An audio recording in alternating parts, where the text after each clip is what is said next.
Olá, bom dia! O Goiás no Campo, que é um programa voltado para o que há de melhor no agronegócio goiano e veiculado pela TV Goiânia Band em todo o estado de Goiás, todos os domingos às 7h30 da manhã, começa agora!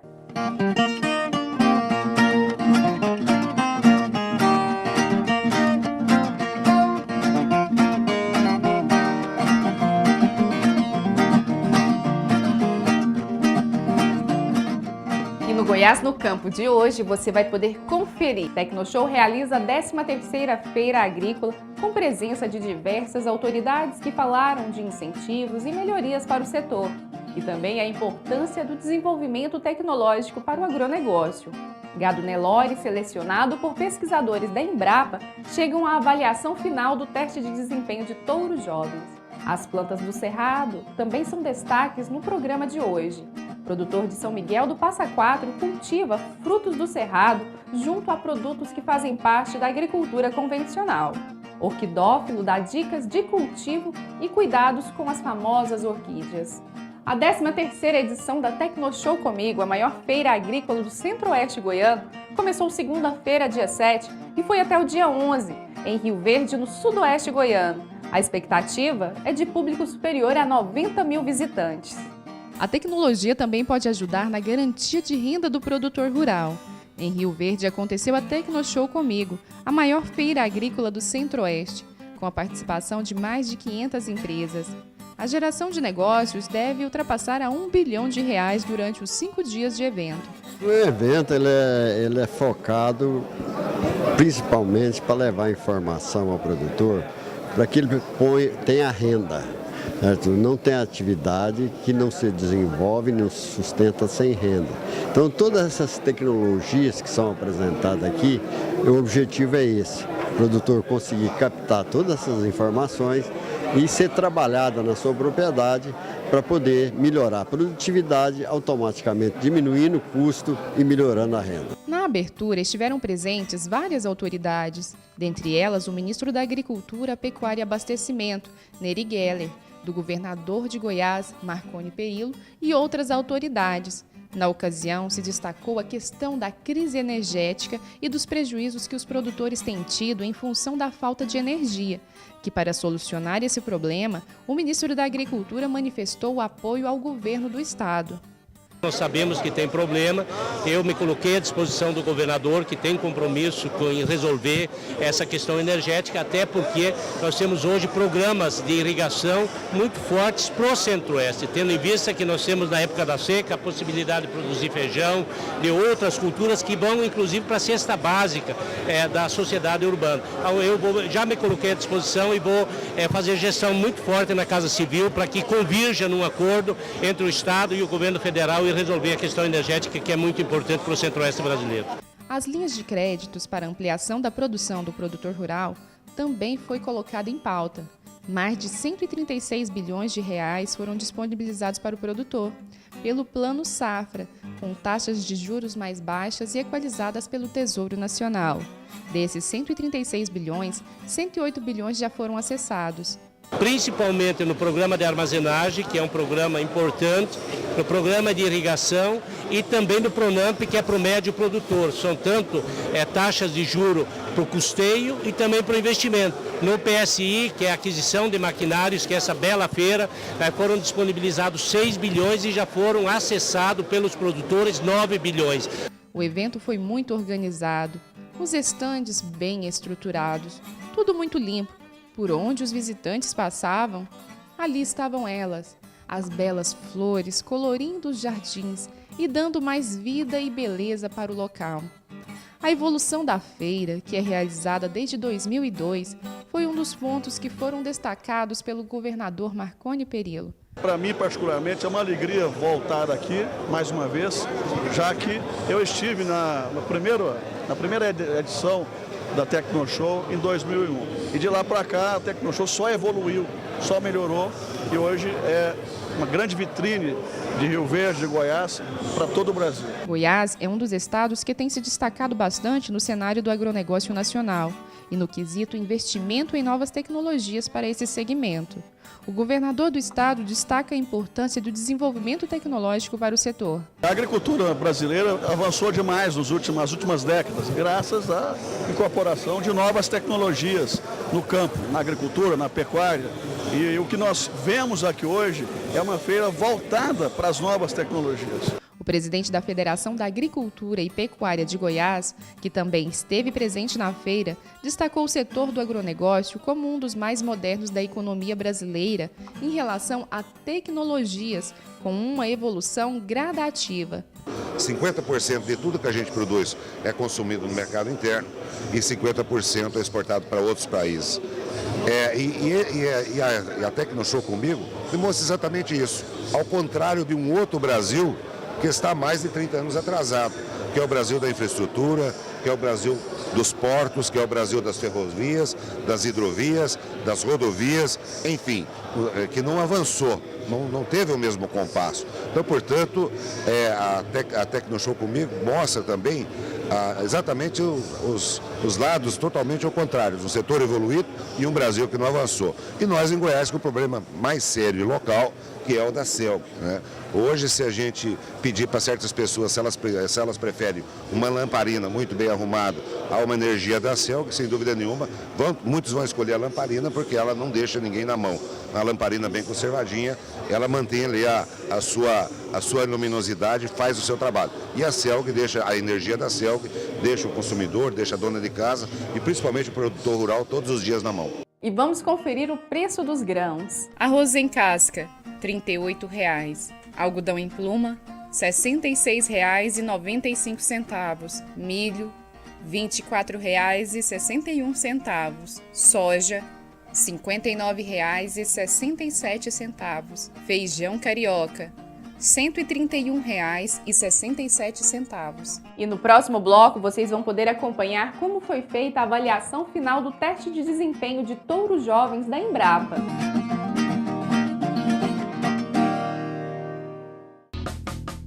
O sucesso de uma empresa está diretamente ligado à fortificação da sua marca junto ao seu público.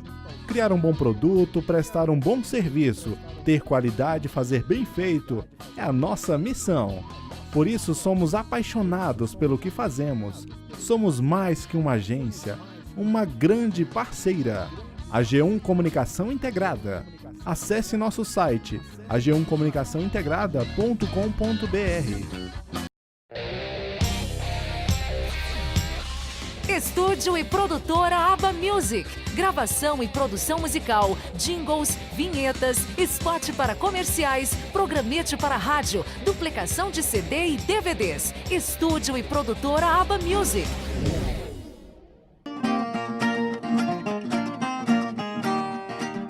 O Brasil tem o segundo maior rebanho bovino mundial e a busca pela seleção de um gado com a genética mais apurada tem sido um desafio para muitos pesquisadores. A Embrapa Arroz e Feijão, junto à Embrapa Cerrados, vem desenvolvendo um trabalho onde envolve a integração da lavoura, pecuária e floresta. E hoje vamos saber um pouco mais sobre esse trabalho e conferir como é feito o teste final de desempenho genético de touros jovens. O dia para esses pesquisadores e técnicos da Embrapa começou com muito trabalho. Logo nas primeiras horas do dia, eles já estavam no curral, separando o gado que foi selecionado para avaliação genética e de desempenho de touros jovens da raça Nelore Mocho.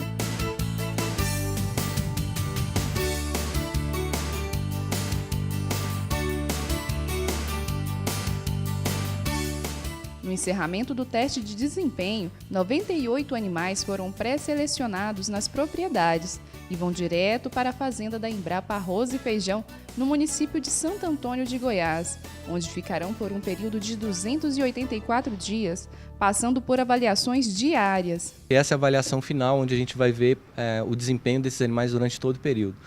Nesse intervalo a gente faz a avaliação de desempenho ponderal, a gente faz a avaliação do peso dos animais, o ganho de peso e a avaliação reprodutiva medindo o perímetro escrotal, porque a ideia é identificar os melhores reprodutores com um potencial genético de melhoria do ganho de peso, de características comerciais, e tem que ser um bom reprodutor. Os animais avaliados até o momento estão todos dentro da estimativa esperada pelos pesquisadores.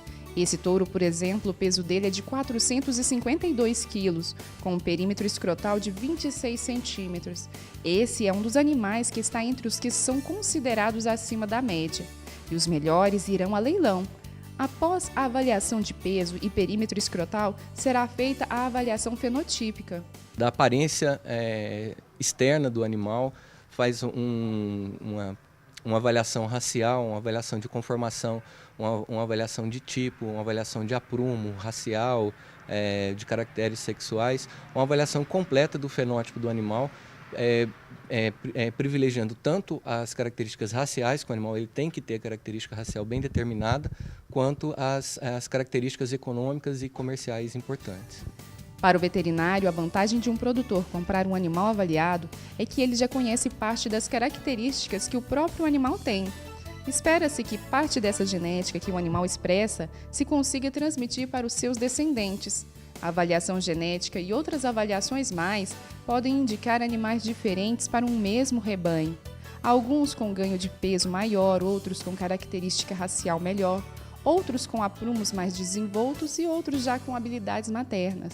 O ideal seria que só se usasse animal testado nos rebanhos. Por quê? Porque você já teria algum indicativo da procedência e da própria performance, o próprio desempenho que o animal poderia proporcionar no rebanho. Em todas as provas de ganho de peso da Embrapa, a Associação Brasileira de Criadores Zebu, a ABCZ, está presente para fazer a pesagem e avaliação de tipo. Qual que é a avaliação que vocês fizeram até agora dos touros que já foram avaliados? A gente está iniciando, né, as pesagens, a média de peso está muito bom, está entre uma média de 370 a 380 quilos. Então isso é muito satisfatório para nós aqui da ABCZ. O técnico da ABCZ explica as características avaliadas no fechamento da prova de teste de desempenho. No caso é o peso dos animais, a circunferência escrotal, a CE e a avaliação de tipo, que é o PEMURAS. Então essa avaliação, a gente avalia animal por animal 7 características, que no caso que é o E, que é a estrutura, que é a área que o animal abrange, o P, precocidade, que é a relação de costelas, membros, o M, musculosidade, então você vê o acabamento do animal, U, que é o umbigo, a gente vê o tamanho de umbigo, o R, que são as características raciais, o A, que são aprumos, que no caso os membros, né, tanto os anteriores como posteriores, e o S é a sexualidade. Então cada característica dessa a gente avalia um animal, o E, o P, o M e o U de 0 a 6, e o R, o A e o S de 0 a 4. Então isso é a avaliação de tipo dentro do grupo contemporâneo, que são os animais da prova de ganho de peso. A suplementação de precisão busca sempre o melhor aproveitamento do pasto, suprindo necessidades onde há carência. A boa qualidade do pasto é de grande importância para o desenvolvimento do gado. O técnico agropecuário da Embrapa Cerrados nos explica um pouco mais sobre esse assunto. A qualidade do pasto está diretamente ligada com o desempenho do animal. Se você oferta pasto com qualidade e colhido e fornecido numa época certa, no seu maior alto vigor de proteína e energia, é claro que o desempenho dos animais vão ser superiores. Os animais avaliados são de vários estados, como de São Paulo, Tocantins, Bahia, Mato Grosso e Goiás. O seu Jacinto José de Almeida tem uma propriedade em Indiara e cria gado Nelore e acompanha a avaliação de perto. Ele que teve 3 animais do seu rebanho selecionados para fazer parte do teste de desempenho de touros jovens da Embrapa, fala da importância dessa avaliação. A principal importância é saber se realmente a minha seleção está com resultado eficaz e comparar com os outros criadores de gado Nelore, né? Está sempre preocupado em melhorar a genética, melhorar a qualidade do gado? Na minha fazenda eu tenho preocupação também com a fertilidade, né? Que não adianta o animal ser muito bom em ganho de peso e as filhas deles não pariam um bezerro todo ano, né? Então não adianta. É todo um conjunto. É um conjunto, mas eu acho que nesse item aqui, sem medo de errar, que é a prova mais eficaz para você quanto ao ganho de peso, né? E agora vamos saber como está a cotação da pecuária para o estado. Arroba do boi gordo, R$ 117,79 à vista. Com 30 dias, R$ 119,83. Arroba do boi rastreado, R$ 119,83 à vista. Com 30 dias, R$ 121,88. Já o preço do frango vivo está em R$ 2,40 o quilo. Do suíno, R$ 3,70 o quilo. O preço do leite está em R$ 1,02. Em São Miguel do Passa Quatro tem um produtor que resolveu investir na produção de frutos do cerrado, uma cultura que tem um mercado muito promissor. O seu Gilmar Pereira, além do cultivo das plantas do cerrado, ele cultiva produtos da agricultura convencional, o que, além de garantir o sustento da família, ainda contribui para a preservação do cerrado e da cultura goiana.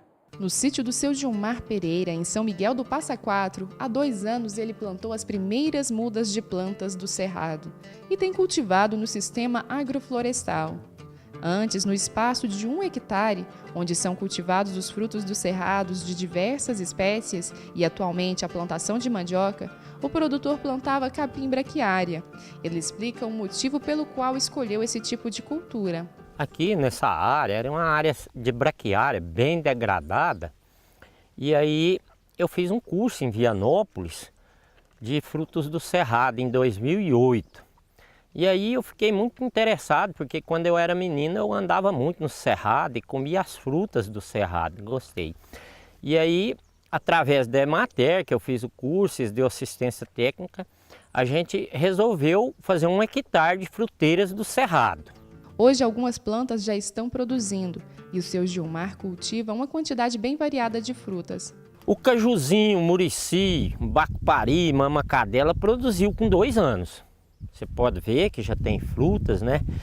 E tem algumas plantas aqui que vai 6 anos para produzir, no caso do araticum, né? E outros mais, o piqui, né? O baru. Com o replantio das plantas do cerrado, quem agradece são os habitantes da natureza, as diversas espécies de animais, mas quem ganha com isso é a sociedade como um todo. O produtor, depois que começou o plantio das frutas, observou algumas mudanças.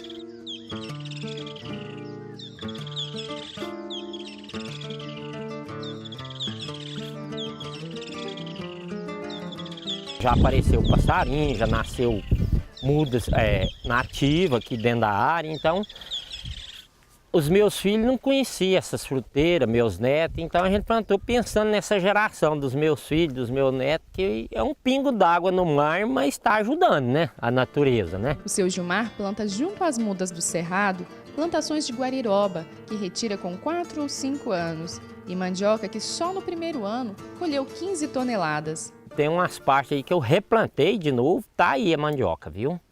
Abacaxi também produziu aqui, até mamão já produziu aqui. No caso, o abacaxi é nativo?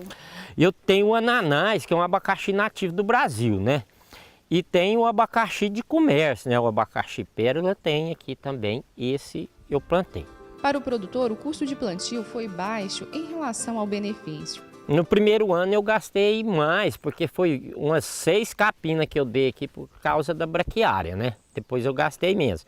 É uma média de R$3.000 que eu gastei por hectare no primeiro ano. Toda a mão de obra, arame para fechar, aração e tudo. Mas eu plantei mandioca, tirei isso. Eu vendia mandioca, ainda sobrou um pouquinho. O manejo para esse tipo de cultivo é muito simples, assegura seu Gilmar. A Emater dá orientação, espaçamento, tudo, e você limpa, né? Você faz capina. O manejo é isso aí. Segundo o produtor, as frutas do cerrado têm mercado garantido.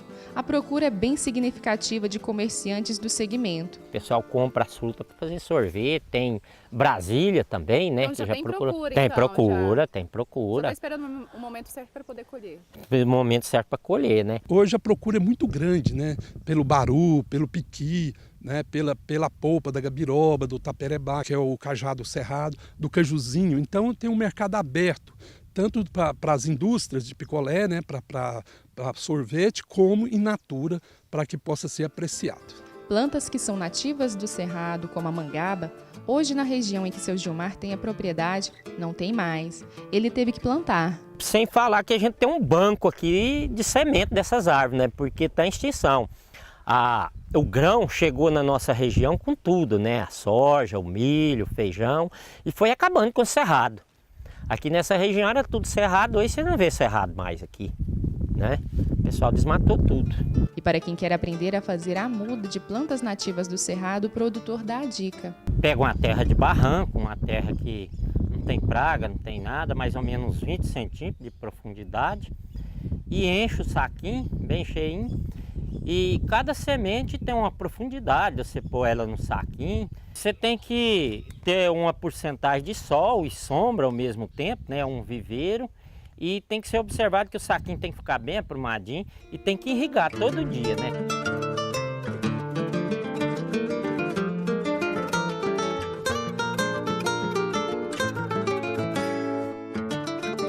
O sistema agroflorestal é de grande importância para os produtores da agricultura familiar, uma vez que, além de resgatar as características do Cerrado, visa trabalhar um projeto economicamente viável, socialmente justo e ambientalmente correto. Dentro da cadeia produtiva, do arranjo produtivo do Cerrado, nós estabelecemos, né, esse modelo e ele para que depois possa conhecer os frutos, né, as pessoas possam voltar a sentir o sabor, né, exótico, vamos dizer assim, dos frutos do Cerrado, porque eles são realmente excelentes. Para o produtor que quer investir nessa cultura, o engenheiro florestal dá a dica. O primeiro passo deve ter o Cerrado, né, porque nós temos a fitofisionomia do Cerrado, ele tem uma característica de floresta, né, mata ciliar, e aí veio o Cerrado estritossense, que é aquele cerrado onde estão as fruteiras. E aqui, basicamente, você vê essa característica. Então, os técnicos da Emater vão ao local, analisam o solo, né, analisam a vegetação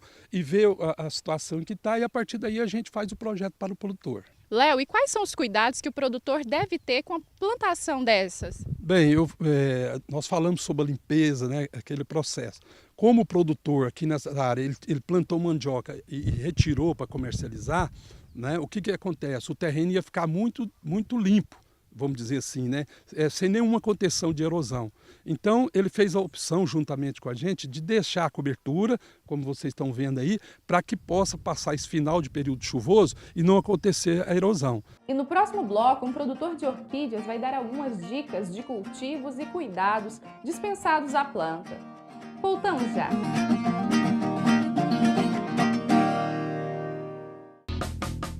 O sucesso de uma empresa está diretamente ligado à fortificação da sua marca junto ao seu público.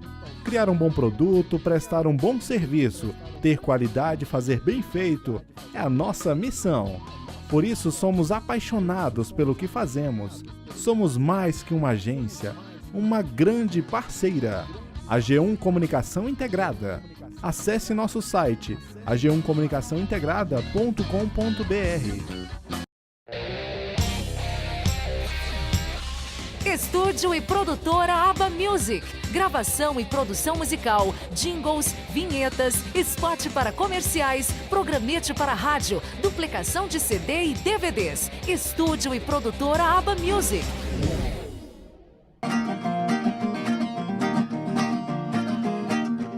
Em todos os lugares que se vá, existem admiradores dessa linda espécie de planta. Suas cores, formas conquistam a todos. E eu estou falando da orquídea. Vamos ver. As orquídeas fazem parte da família das orquidáceas e podem ser de variadas formas, cores e tamanhos.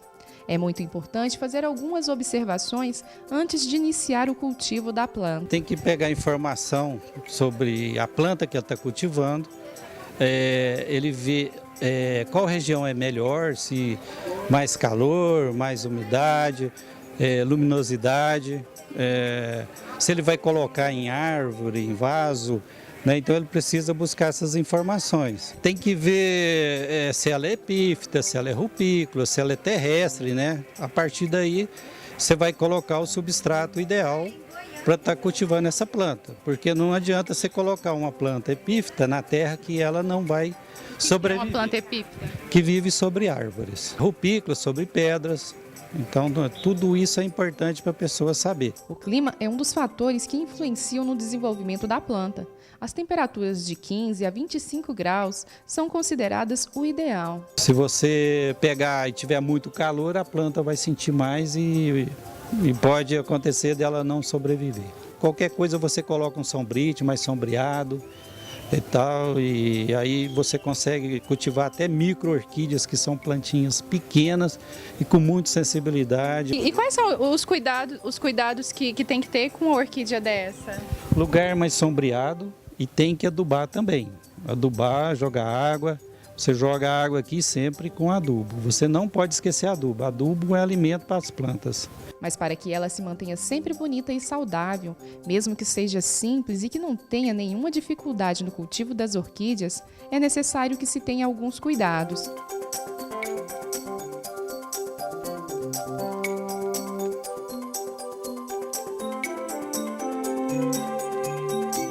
Ele não pode ficar molhando demais nem de menos.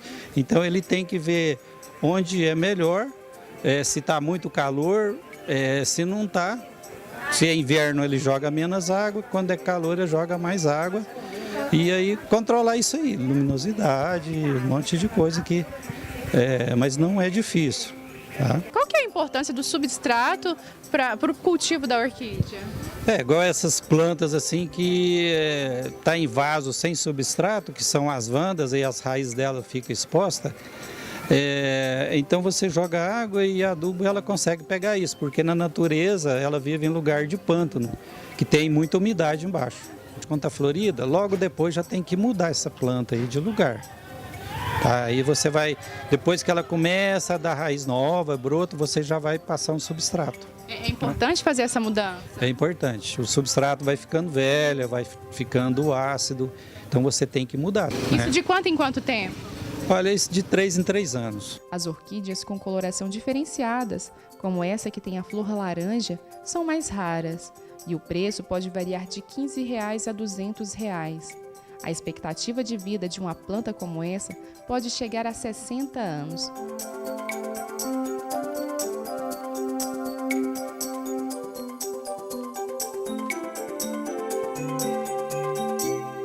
Uma planta igual essa aqui assim, ó, ela fica nesse caixote e vai crescendo, ela fica maior do que a gente, sempre nessa posição. Se for bem cuidada, ela vai muito tempo. Agora, se for igual essas plantas aqui, ela vai crescer horizontalmente. Essas são as exóticas catileias. Elas passaram por um processo genético de hibridação, o cruzamento de plantas da mesma espécie de cores diferentes. Pega, por exemplo, uma planta dessa, cruza com a branca e ela vai dar uma cor aí. Diferente. Uma vermelha com amarela. Então você tem que direcionar, você não pode ficar cruzando uma qualquer, senão você pega uma cor bronze, alguma coisa assim que não é legal, tem que ter uma cor definida, né? E o Goiás no Campo vai chegando ao final. E no próximo domingo não percam o programa.